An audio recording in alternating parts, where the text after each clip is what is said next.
আসসালামু আলাইকুম রহমতুল্লাহি ওয়া বারাকাতুহু। আজকে আমরা প্যাসকেলের বল বৃদ্ধি করার নীতি নিয়ে আলোচনা করব। এই নীতিটা কিভাবে বোঝা যায় এটা দেখো। আগে আমরা একটা চিত্রের মাধ্যমে নিয়ে নেই। যারা স্টুডেন্টরা আছো তোমরা একটু খাতাগুলো রেডি করো, করে আমার সাথে লেখা স্টার্ট করো। ঠিক আছে? এখানে মনে করো আমি একটা পিস্টন নিচ্ছি। এখানে একটা দেখতে পাচ্ছ পিস্টন, এখানে একটা দেখতে পাচ্ছ কি পিস্টন। তো একটু খাতা রেডি করো, সবাই খাতা রেডি করো। দেখো, পিস্টনের কাজ হচ্ছে ওঠানামা করা, মানে ওঠানামা করবে, বুঝতে পারছো?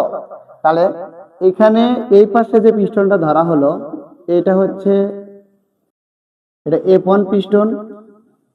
ঠিক আছে, মানে এটা হচ্ছে ছোট পিস্টনের বল, আর এর একটা ক্ষেত্রফল থাকবে, সেটা হচ্ছে A1।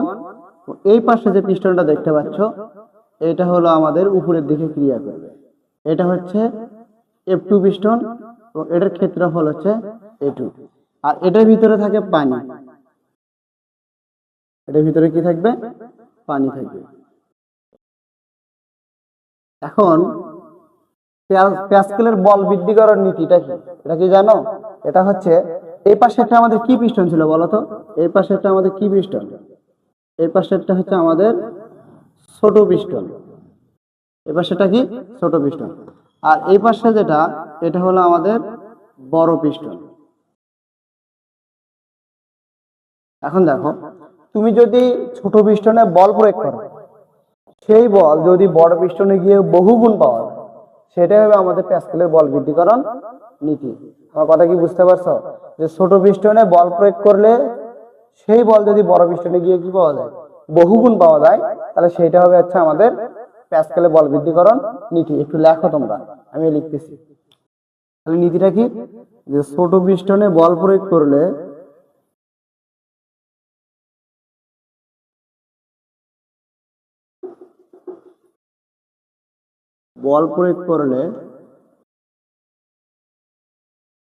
সেই বল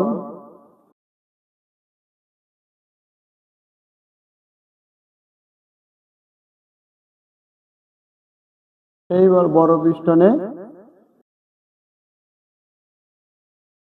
বহুগুণ পাওয়া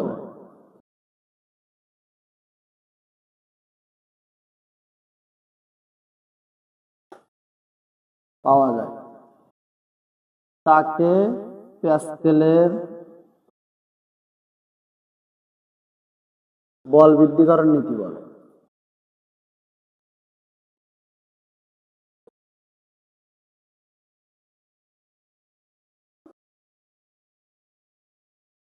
তা আমাদের লেখো তোমরা, আমাদের বইতে এরকম একটা বিষয় দেওয়া আছে, তুমি এই পাশে যদি 10 নিউটন বল প্রয়োগ দাও, তাহলে এই পাশে তুমি 100 নিউটন বল পাবা। তাহলে কত বাড়লো? 10 গুণ বাড়লো। কিন্তু তাহলে তুমি সেই হিসেবটাই করতে হবে।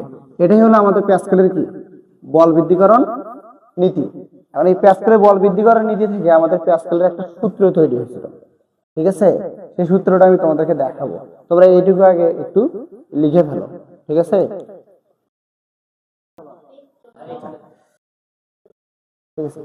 সূত্রের ব্যাখ্যাটা দেখো। এইখানে আমাদের যদি এইদিকে তাকাও একটু, মানে A1 ও A2 দুইটা পিস্টনের প্রস্থের ক্ষেত্রফল যথাক্রমে A1 আর A2 হবে। মানে এই দুইটা যে পিস্টন আছে, এটা A1 পিস্টন, এটা হচ্ছে A2 পিস্টন।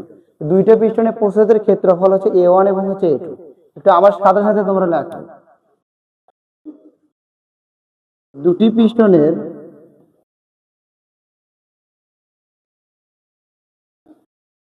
প্রস্থচ্ছেদের ক্ষেত্রফল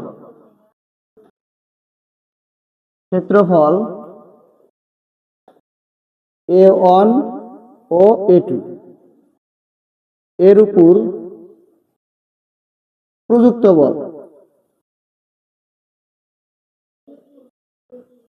প্রস্থচ্ছেদের ক্ষেত্রফল, এবং এর উপর প্রযুক্ত বল আমাদের F1 আর F1 ও F2 হলে সূত্রটা কি হবে? ঠিক আছে, সূত্র অনুসারে হবে যে F1 ভাগ F2 এটা হচ্ছে A1 ভাগ A2। বা এই সূত্রটা তোমরা অন্যভাবে লিখতে পারো। কিভাবে? তুমি যদি এই পাশে F2 রাখো উপরে, তাহলে তুমি নিচে হচ্ছে কি F1 রাখতে পারো, তাহলে তখন এই জায়গায় A2 দিতে হবে, এই জায়গায় A1 রাখতে পারো। এটা হচ্ছে আমাদের সূত্র হবে প্যাসকেলের বল বৃদ্ধি করার নীতি। এটা একটা প্রথম সূত্র, এটা আমাদের এটা থেকে আরো আরো দুইটা সূত্র আসবে। এখন এখানে কোনটাকে কি দ্বারা প্রকাশ করে তোমরা কিন্তু সবাই বুঝতে পারছো। F1 তে কিন্তু কি যে ছোট পিস্টনের উপরে যে বলটা দেওয়া হচ্ছে, আর এটা হচ্ছে কি F2 হচ্ছে বড় পিস্টনের উপরে প্রযুক্ত বল, আর এটা হচ্ছে A1 হচ্ছে ছোট পিস্টনের ক্ষেত্রফল, আর A2 হচ্ছে বড় পিস্টনের ক্ষেত্রফল। এখন এটা থেকে আমরা আরো একটা সূত্র রেডি করতে পারবো। সেটা কিভাবে? যখন আমাদের কোনো গাণিতিকের মধ্যে এই F আর A1 দেওয়া থাকবে তখন আমরা এই সূত্রটাকে প্রয়োগ দিতে পারবো। যখন এটা ব্যাসার্ধে যাবে, এখানে A1 A2 দেওয়া নেই, এটা R এর মান দেওয়া থাকবে। মনে করো এই জায়গায় দেওয়া থাকলে এটা R1, এই জায়গায় দেওয়া থাকলে এটা কি R2, তখন এই সূত্রটা কিন্তু কনভার্ট হয়ে যাবে। দেখো আমরা জানি যে F1 আর কি F2 সমান, তোমরা ক্ষেত্রফলের ব্যাসার্ধের সূত্র কিন্তু জানো যে পাই আর স্কয়ার। ক্ষেত্রফলের ব্যাসার্ধের সূত্র কি পাই আছে। তাহলে এখানে A1 আছে, তাহলে আমরা পাই R1 লিখে উপরে স্কয়ার দিতে পারি না, পাই R2 লিখে উপরে স্কয়ার দিতে পারি না। দেখো তো একটু, মানে আমরা কি জানি A সমান, আমরা কি জানি A সমান, আমরা কি জানি পাই আর স্কয়ার। তাহলে আমরা কিন্তু এর জায়গায় কিন্তু দেখো ক্ষেত্রফলের ব্যাসার্ধ সূত্রটা বসাইছি, তখন কিন্তু পাই আর পাই কি হয় কাটাকাটি যায়। তখন আমাদের কি থাকছে F1, নিচে থাকছে F2, তাহলে এইখানে আমরা লিখতে পারি R1, এই জায়গায় R2, ব্র্যাকেট দিয়ে আমরা একবার উপরে কি দিতে পারি স্কয়ার দিতে পারি। এটা কিন্তু তখন আমাদের দ্বিতীয় সূত্র হবে। বোঝা গেছে কি এই সূত্রটা? এটা আমাদের 2 নাম্বার সূত্র হবে। 3 নম্বরে আরেকটা জিনিস, সেটা ব্যাসে থাকতে পারে। কিসে থাকতে পারে? ব্যাস। এই ব্যাসের সূত্রটা আমরা কি জানি? এখানে আমরা জানি যে ব্যাসকে যদি 2 দ্বারা ভাগ করা যায় তাহলে আমরা কি পাবো?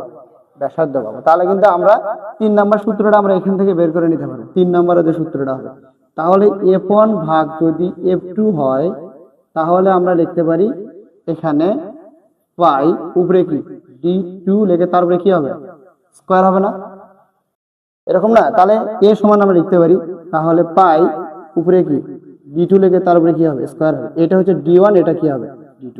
তাহলে পরে যদি আরেকটা লাইন করি, F1 ভাগ F2 সমান পাই উপরে থাকছে D1 লিখে উপরে স্কয়ার, নিচে থাকছে হচ্ছে 4 নাকি, পাই D2 লিখে উপরে স্কয়ার, নিচে হচ্ছে 4। তাহলে 4 4 কাটাকাটি যায়, পাই পাই কাটাকাটি যায়।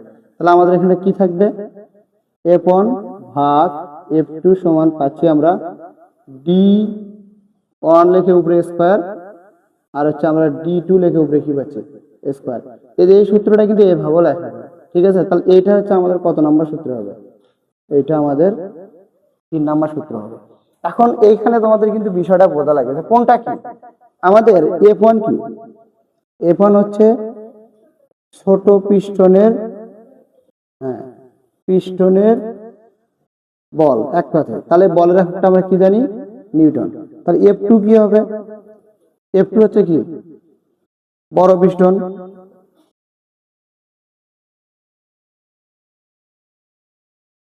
বড় পিস্টনের বল, যার একক আমরা কি জানি? নিউটন। আর আমরা কি পাইছি? A1 পাইছি। 1 হলেই ছোট, 1 হলেই কি হবে ছোট। তাহলে ছোট পিস্টনের ক্ষেত্রফল, এটা সবগুলো উঠায় নাও। যার একক আমরা সবাই কি জানি? মিটার স্কয়ার নাকি। আর A2 তে হচ্ছে বড় পিস্টনের ক্ষেত্রফল, যার একক মিটার স্কয়ার।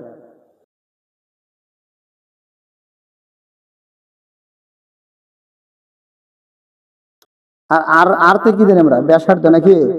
তাহলে হচ্ছে R1, তাহলে এটা ছোট পিস্টনের ব্যাসার্ধ হবে।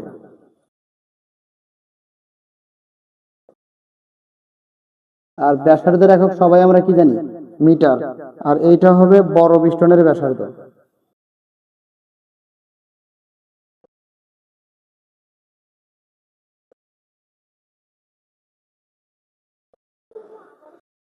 যার একক মিটার। D1 একসাথে লিখে দেন, D1 অথবা D2, ছোট ও বড় পিস্টনের ব্যাস, যার একক আমরা কি জানি? মিটার।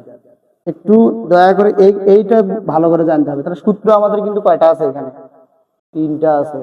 ব্যাস হলে কি হবে, ব্যাসার্ধ হলে কি হবে, আর ক্ষেত্রফল কি হবে, ক্লিয়ার তোমাদের?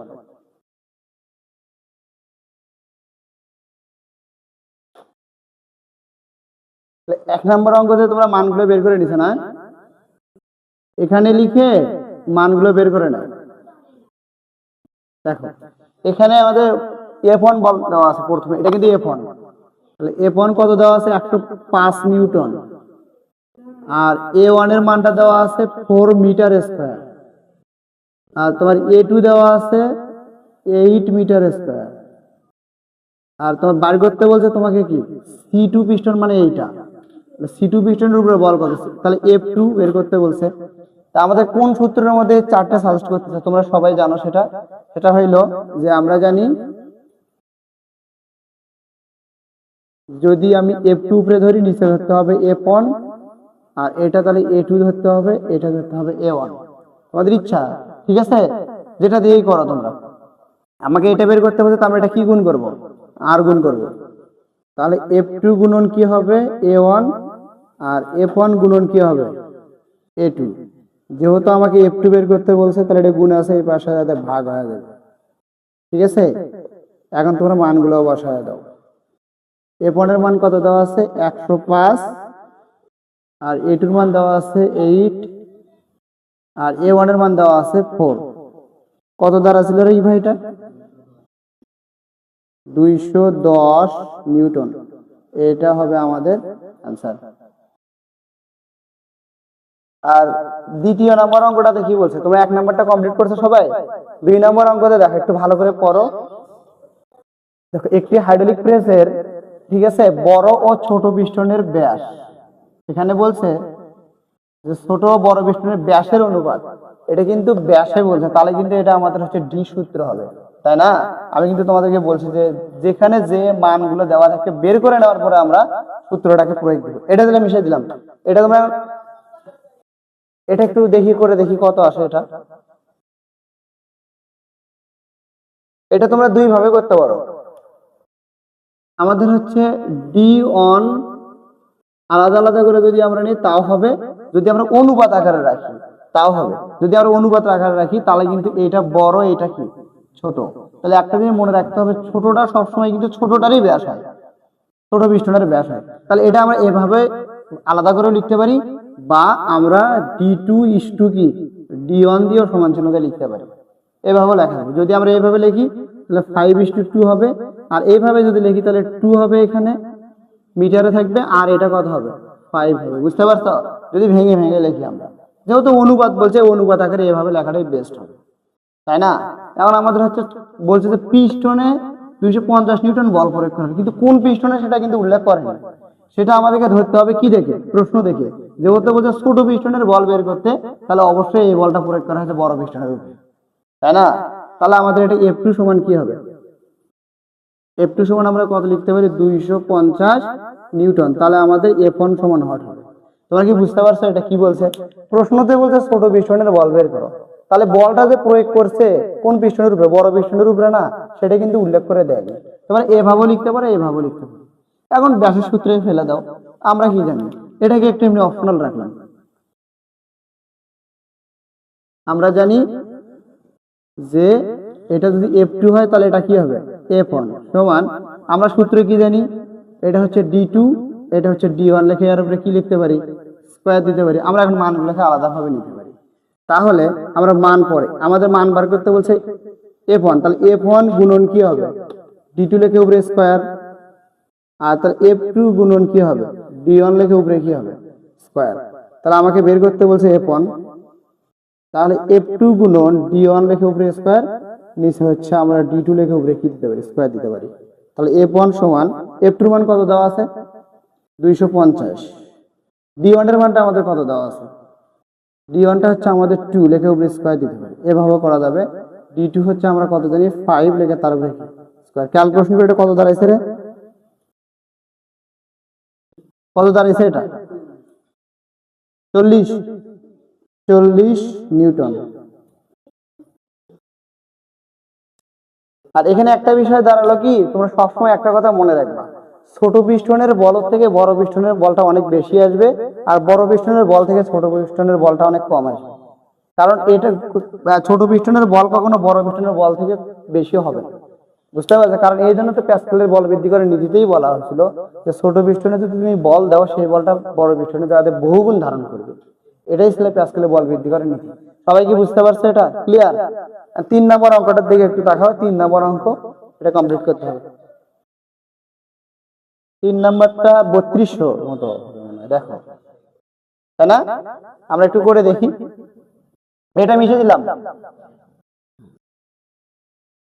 3 নম্বরে কি করছে দেখো একটু, কি বলছে এখানে? এখানে বলছে একটি হাইড্রোলিক প্রেসে ছোট ও বড় পিস্টনের ব্যাসার্ধ যথাক্রমে, এটা কিন্তু ব্যাসার্ধে রাখছে। এবার তাহলে আরন কত দিয়ে রাখছে? 1 সেন্টিমিটার। তাহলে এটাকে কিসে প্রকাশ করে নিতে হবে? মিটার। তাহলে 100 দ্বারা ভাগ করলে 0.01 না মিটার। আর আর2 কত দিয়ে রাখছে? 8 সেন্টিমিটার। তাহলে 8 কে যদি তুমি 100 দ্বারা ভাগ করো 0.08 মিটার নাকি? আর আমাদের ছোট পিস্টনের উপরে বল দিছে এবার কত? তাহলে F1 হচ্ছে কত? 50 নিউটন। বের করতে বলছে আমরা বড় পিস্টন, তাহলে F2 সমান কি হবে? আমরা জানি F2 ভাগ F1, তাহলে এটা কি হবে? ব্যাসার্ধের সূত্র হবে না রে? তাহলে আমরা যদি লিখি এটা হচ্ছে R2, এটা কি হবে? R1। লেখে উপরে কি দিতে পারি? স্কয়ার দিতে পারি। এভাবে লিখতে পারি বা একটা করে। এটা আমাদের কি গুণ হবে? R গুণ হবে। তো F2 গুণন R1 উপরে স্কয়ার, F1 গুণন R2 লেখে উপরে স্কয়ার। এখন তুমি F2 টাকে রাখো, তাহলে F1 গুণন R2 উপরে স্কয়ার, নিচে আমাদের কি হবে? নিচে হচ্ছে আমাদের R1 হবে। R1 লেখে উপরে স্কয়ার। এখন মান বসায় দাও। F1 এর মান 50, R2 এর মানটা আমরা কত জানি? 0.08 উপরে স্কয়ার। আর R1 এর মানটা কত দেওয়া আছে? 0.01 উপরে স্কয়ার। কত আছে বললাম? 3200। বলে রাখো হচ্ছে নিউটন। এগুলো তোমাদের গ নাম্বার অঙ্ক। ঘ নাম্বার অঙ্কগুলো কেমন করে হিট করবে জানো? এই পাশে আর একটা বস্তু দিয়ে বলবে বস্তুটাকে, মানে বড় পিস্টন বস্তুটাকে উঠাতে পারবে কিনা, এটা একটা প্রশ্ন হইতে পারে। আবার সব থেকে বেশি পরিমাণ বোর্ডে যে প্রশ্নটা আছে সেটা হইলো যে এখানে এটা যদি প্রথম হয় তাহলে এটা হচ্ছে দ্বিতীয়। তাহলে উভয়ের কাজের একটা পরিমাণ থাকবে। সেই সূত্রটা এখন আমি তোমাদেরকে প্রুফ করে দেইনি, ওটা আমি তোমাদেরকে দিব। আস্তে আস্তে সূত্রগুলো আসবে। বলবে যে উভয় পিস্টনের কাজের পরিমাণ সমান হবে কিনা? অবশ্যই সমান হবে। আরেকটা কথা এখানে তোমাদের বলি, ঘ নাম্বারে বলে শক্তি পরিবর্তন নিয়ে একটা কথা বলে। দেখো এই পাশে যে শক্তিটা দেবে এই পাশে সেই শক্তিটা বেশি পাওয়া যাবে না? শক্তির পরিবর্তন হবে কিনা এটা নিয়েও হবে। তাহলে কাজের একক যদি জুল হয়, শক্তির একক হোক কি জুল, তখন আমাদের ওই কাজের যে সূত্রটা ওইটা দিয়ে আমাদেরকে প্রয়োগ করে বের করতে হবে। এই যে এই অঙ্কগুলো পিস্টন দিয়ে হবে যে উঠাতে পারবে কিনা, বা এটা এই পাশে দেওয়ার কারণে যে দেখো আমাদের এই পাশে কখনো বস্তু দেবে না, বস্তু দিবে কোন পাশে? এই পাশে। কারণ এই বলটা ক্রিয়া করতেছে নিম্ন দিকে, এটা কি ঊর্ধ্ব দিকে। একটু বুঝতে হবে এই যে এইভাবে। আর প্যাসকেলের একটা সূত্র আছে, এই সূত্রটা এখনো আসেনি তোমাদের বইতে, শুধু সূত্রটা দিয়ে রাখছে কিন্তু প্রুফ নেই। এই অঙ্কগুলো এখন যদি তোমরা আজকে যারা তোমাদের গাইড থেকে বের করে যদি দেখো বা করো, তাহলে এই পিস্টনের অঙ্ক তোমাদের এই গ নাম্বারের অঙ্কগুলো তোমাদেরকে কখনো আটকাতে পারবে না, আমি শিওর। স্থিতিস্থাপক নিয়ে যেটা, এটা হচ্ছে এই অধ্যায়ের লাস্ট টপিক।